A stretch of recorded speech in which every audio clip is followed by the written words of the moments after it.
नमस्कार, आप देख रहे हैं इंडिया दैनिक न्यूज और भारत गुरु न्यूज। आज मौजूद है महेंद्रगढ़ शहर में और बता दें महेंद्रगढ़ विधानसभा में एक मुद्दा चर्चा का विषय बना हुआ है।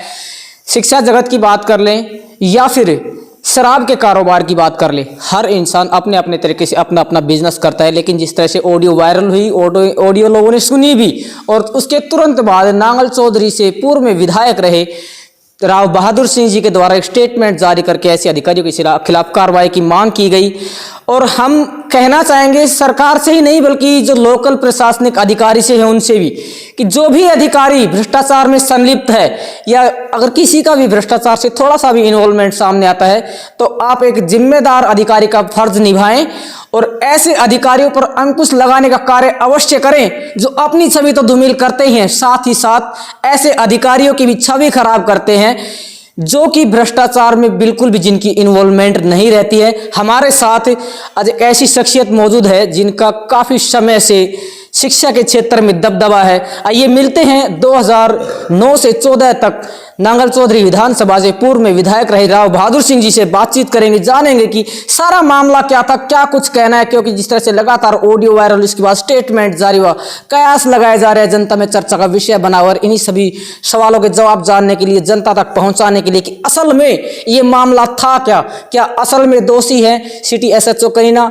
क्या असल में रिश्वतखोर है, क्या सच में दे रहे हैं भ्रष्टाचार को बढ़ावा, क्या लगा रहे हैं सरकार की भ्रष्टाचार मुक्त प्रणाली की नीति को पलीता। चलिए जानते हैं, राव बहादुर सिंह जी से मिलते हैं, बातचीत कर लेते हैं, जान लेते हैं क्या कहना है, क्या मामला था, क्या मांग करते हैं। और इसी के साथ साथ थोड़ी राजनीतिक चर्चा भी आज हम इनसे कर लेते हैं, क्योंकि इस खास एपिसोड में इनके पास पहुंचने का एक खास मकसद ये भी था कि पहले तो इस मामले का क्लैरिफिकेशन किया जाए और उसके बाद जिस तरह से सरकार की नीति पर अधिकारी पलीता लगाने का कार्य कर रहे हैं उसके बारे में भी जान लेते हैं कि क्या सार्थकता है, कितनी कुछ जो सही है वो सरकार की भ्रष्टाचार मुक्त नीति है और ऐसे अधिकारियों के खिलाफ क्या संज्ञान लेगी सरकार, क्या कुछ रहने वाला है। चलिए खास एपिसोड में जुड़ते हैं हमारे खास मेहमान राव बहादुर सिंह जी, पूर्व विधायक नांगल चौधरी एवं चेयरमैन यदुवंशी शिक्षा ग्रुप से।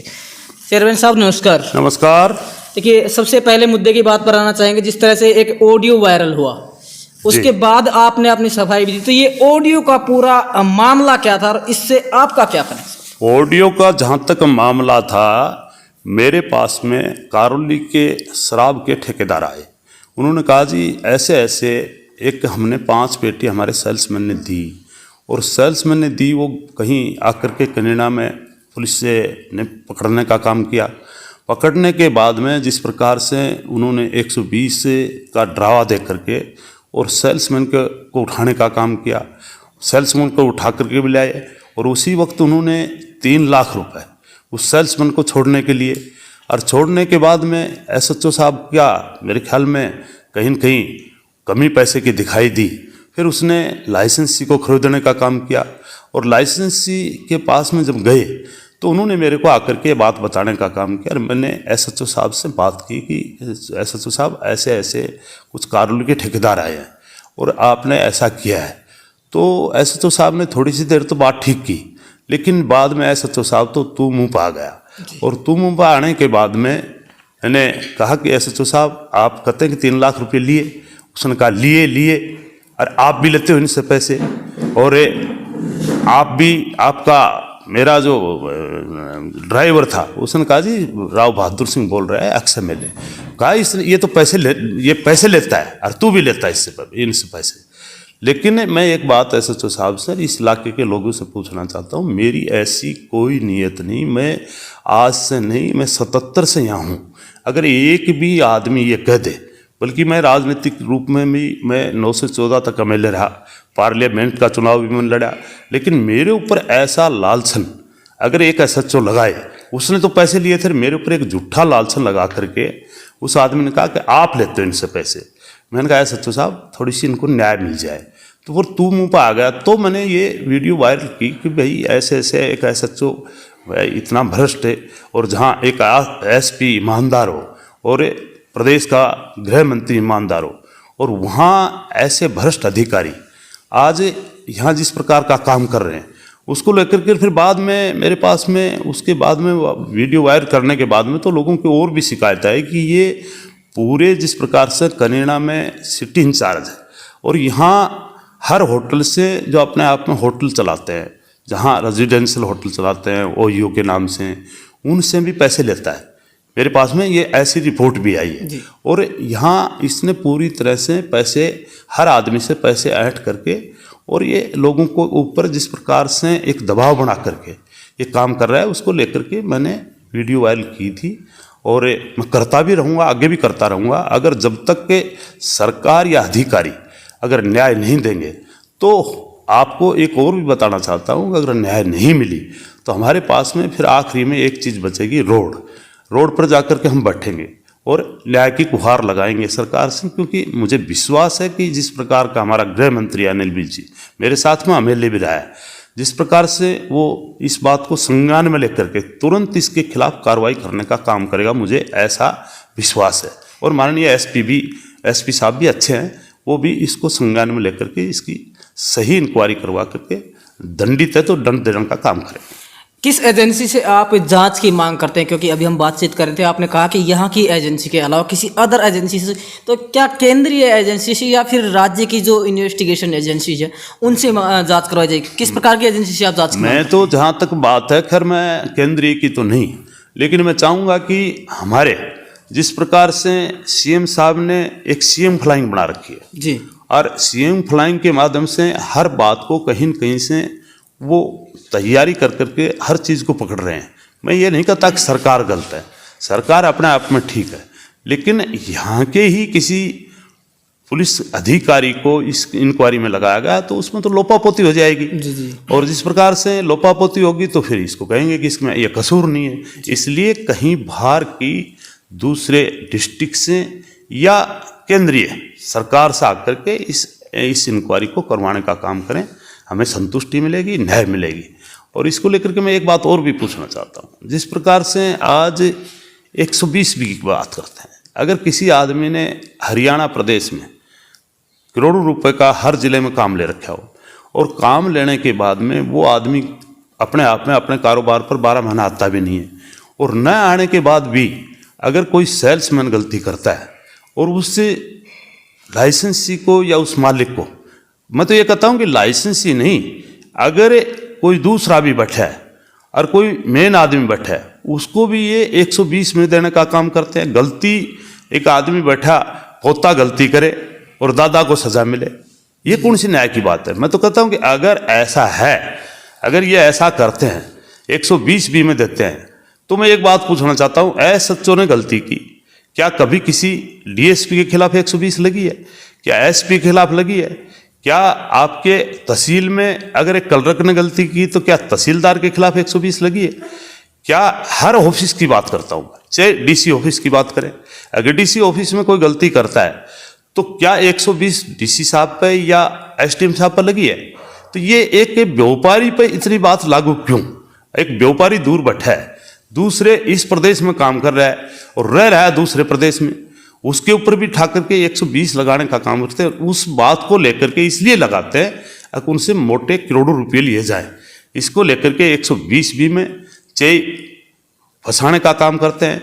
और मैं क्या एक बात और बताऊं, 112 नंबर की एक FIR लॉन्च हुई थी जी, आज से 5-6 महीने पहले, और उसमें जिस प्रकार से मैं तो खुल करके कहता हूँ 112 नंबर FIR हुई, उसमें पुलिस का करीबन 10 करोड़ रुपए का लेन देन हुआ है। वो 112 नंबर FIR के जो भी मुलजिम बनाए गए, उनको एक बार आप निकलवा करके देखें, वो अपना आप बताएंगे, उनके घर जाकर के आप अगर इंक्वायरी करेंगे तो सारा पता लग जाएगा किस प्रकार से पुलिस ने लूट मचाने का काम किया है। तो मैं तो कहता हूँ कि पुलिस से हमारी सरकार की ये गलतियाँ हैं, इनको इतनी पावर दे करके एक लूट का अड्डा बनाने का काम सरकार ने किया है, तो इसको सरकार संज्ञान में ले और ऐसे अधिकारियों के खिलाफ कानूनी कार्रवाई करे। चलिए अभी बातचीत कर लेते हैं राजनीति से जुड़े हुए क्षेत्र की। कुछ काफ़ी समय से आप लगे हुए हैं लगातार ग्राउंड में, तो क्या आने वाले समय में इंडिपेंडेंट लोकसभा से चुनाव लड़ेंगे या फिर विधानसभा से चुनाव लड़ेंगे? जहां तक राजनीतिक की बात है, पहली बात तो जिस काम को लेकर के मैं लग रहा हूं जी, ये कोई नई बात नहीं है। 1995 में हमने 1995 में मकर संक्रांति 14 जनवरी के दिन ये यदुवंशी नाम का पौधा लगाया। और इस पौधे को लगाने के बाद में हम हर साल ये मकर संक्रांति यदुवंशी का जन्मदिन के तौर पर मनाने का काम करते हैं। पीछे भी आपने देखा होगा, बीच में शायद 2 साल तो हम नहीं मना पाए कोरोना काल में, लेकिन हर साल जोर शोर से मनाने का काम करते हैं। और पिछली बार भी आपके बीच में हमने करीना में 14 जनवरी मकर संक्रांति को मनाने का काम किया। हमारी चीफ गेस्ट हमारी बहन आशा हुड्डा थी। उसमें जिस प्रकार से बड़ा लाखों की भीड़ हुई और उसको लेकर के जिस प्रकार से हम लोगों को सम्मान करते थे 13 तारीख को 14 तारीख को, और सम्मान हमने 13 को तो किया। जो 60 साल के बुजुर्ग थे, मेरी माता बहनें थी, गांव का सरपंच, पंच, लंबड़दार, रिटायरमेंट अधिकारी, कर्मचारी और हमारे जिला पार्षद, ब्लॉक समिति के मेंबरों का। लेकिन पिछली बार जिस प्रकार से भारी भीड़ हुई उसकी वजह से हम अच्छे तरीके से उनका सम्मान नहीं कर पाए थे। इसलिए अब की बार हमने प्लान बनाई पिछली बार ही कि अगली बार जहाँ भी हम ये यदुवंशी का 29वां जन्मदिन मनाएंगे तो उसी इलाके में जाकर के जो सम्मानित लोग हैं 60 साल के बुजुर्ग, मेरी माता बहनें और हमारे गांव के सरपंच, पंच, लंबड़दार और रिटायरमेंट कर्मचारी, अधिकारी, इनका चौकीदार, इनका वहीं जाकर के सम्मान करने का काम करेंगे। तो अब की बार हमने थोड़ी सी एक रास्ता दूसरा चुन लिया। जहाँ भी गए हमने 1500 गांव तकरीबन पूरे किए हैं। पूरी पार्लियामेंट्री कॉन्स्टिट्यूंसी की, हमारे राजस्थान का जहाँ मेरी जन्मभूमि है सूरजगढ़, हमने ब्लॉक भुहाना के 80 गांव किए। और हमने जिस प्रकार से पहले भी निमंत्रण देते थे कोसड़ी में, कोसड़ी भी हमने पूरी कॉन्स्टिट्यूंसी की। और जिस प्रकार से हम झज्जर में भी तकरीबन 60-70 गांव हमारे जो नज़दीक लगते हैं, वहाँ मैं हर बार निमंत्रण दे करके आता हूँ। तो अब की बार भी वहाँ गए। वहाँ तरीका ये था कि अब की बार जहाँ भी गए वहीं हमने लोग जो सम्मानित लोग थे उनको वहाँ सम्मान भी करने का काम किया, निमंत्रण भी दे करके आए।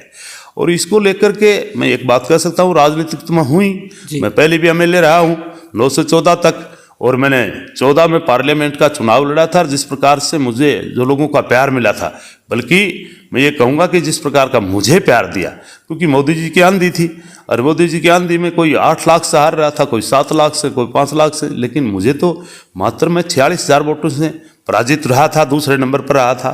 लोकदल पार्टी के मेरे पास में टिकट थी।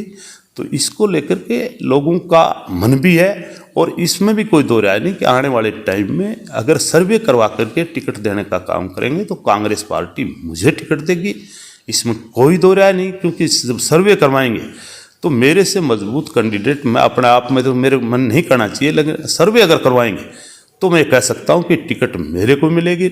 मैं बड़े भारी मतों से जीतने का भी काम करूँ। और अगर कांग्रेस पार्टी आपको टिकट नहीं देती तो क्या इंडिपेंडेंट लड़ेंगे?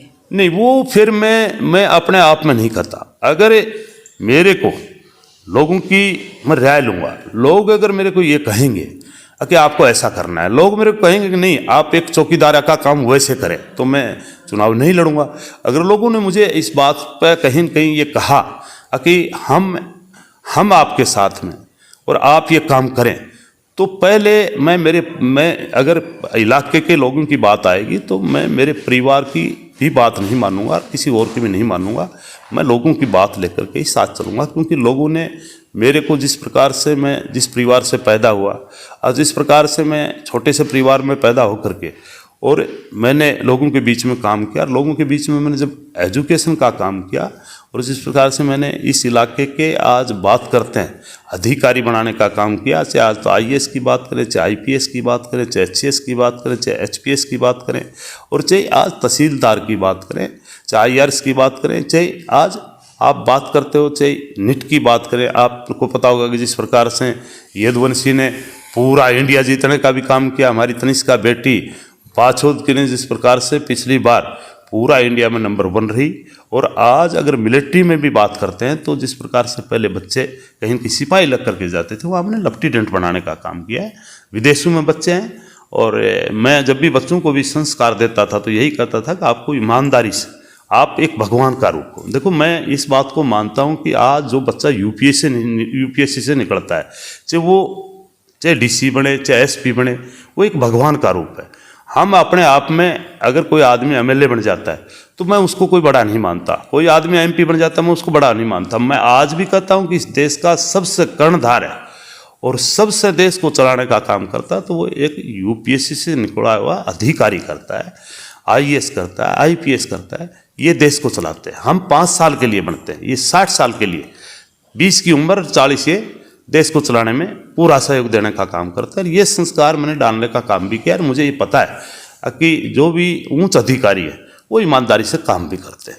2009 में आपने इनेलो पार्टी से चुनाव लड़ा, आप विधायक भी बने, उसके बाद आप कांग्रेस पार्टी से भी जुड़े और अभी के अगर राजनीतिक परिदृश्य की बात करी जाए तो आपको कांग्रेस पार्टी के जो कार्यक्रम उनमें भी कमोबेशी देखा जाता है, यानी कि एक तरीके से कह सकते हैं कि कांग्रेस पार्टी से भी लगभग कुछ लोग कह रहे हैं कि दूरिया राव बहादुर सिंह बनाते जा रहे हैं, तो इसके बारे में क्या कहेंगे? नहीं, ऐसा कुछ नहीं है। मैं कांग्रेस पार्टी में पहले मैं जब से जुड़ा हूँ तो कांग्रेस पार्टी के साथ में, और उसमें मेरी आस्था माननीय भूपेंद्र सिंह हुड्डा के साथ में, दीपेंद्र सिंह हुड्डा के साथ में, ऐसा कुछ नहीं है।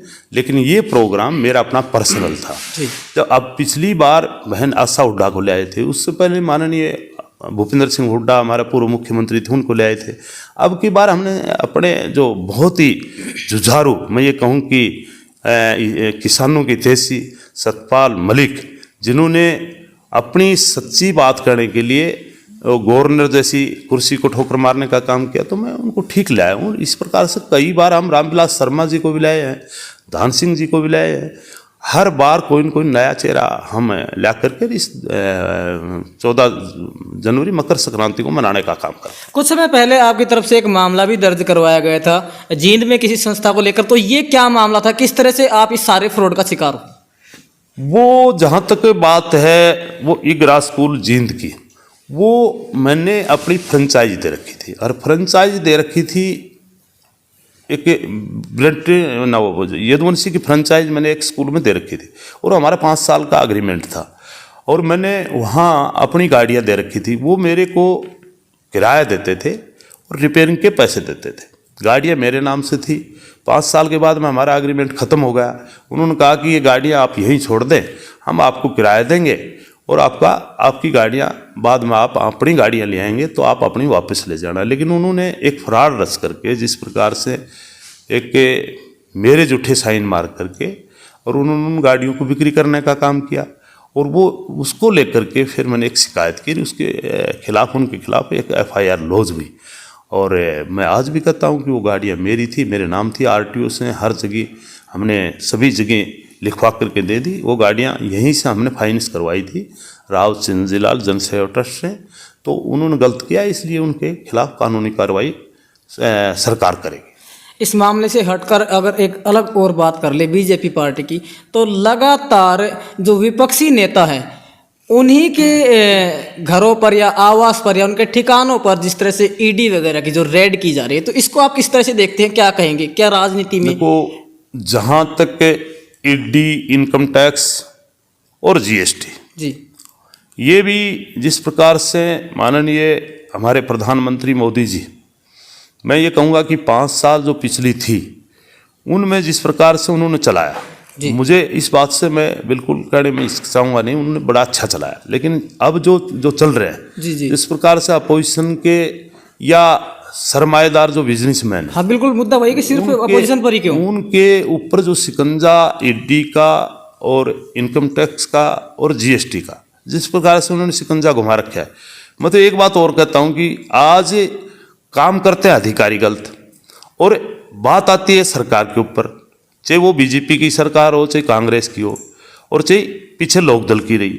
तो अगर आप इनके अंदर जाकर के देखोगे, एक पॉलिटिशियन तो जब चाहते हैं उनके ऊपर धारा लगा करके बंद कर देते हैं जी, और वो जेलों में पड़े हैं। लेकिन ऐसा कौन सा अधिकारी है जिसके ऊपर अगर आज सही इंक्वायरी करवाई जाए, मैं आज भी कहता हूँ सही इंक्वायरी करवाई जाए, तो पॉलिटिशियन इनसे बहुत पीछे है। इनके पास में इतना भारी भरकम पैसा कमाने का काम करते हैं, आज पॉलिटिशियन इनके सामने कुछ भी नहीं है। जी। तो इसको लेकर के सरकार को संज्ञान में लेनी चाहिए, और ये जो ED और इनकम टैक्स का जो छापा गिरवा रहे हैं, ये कोई अच्छी बात नहीं। ये तो अपोजिशन को एक नीचा दिखाने की बात कर रहे हैं, तो ये बिल्कुल गलत है।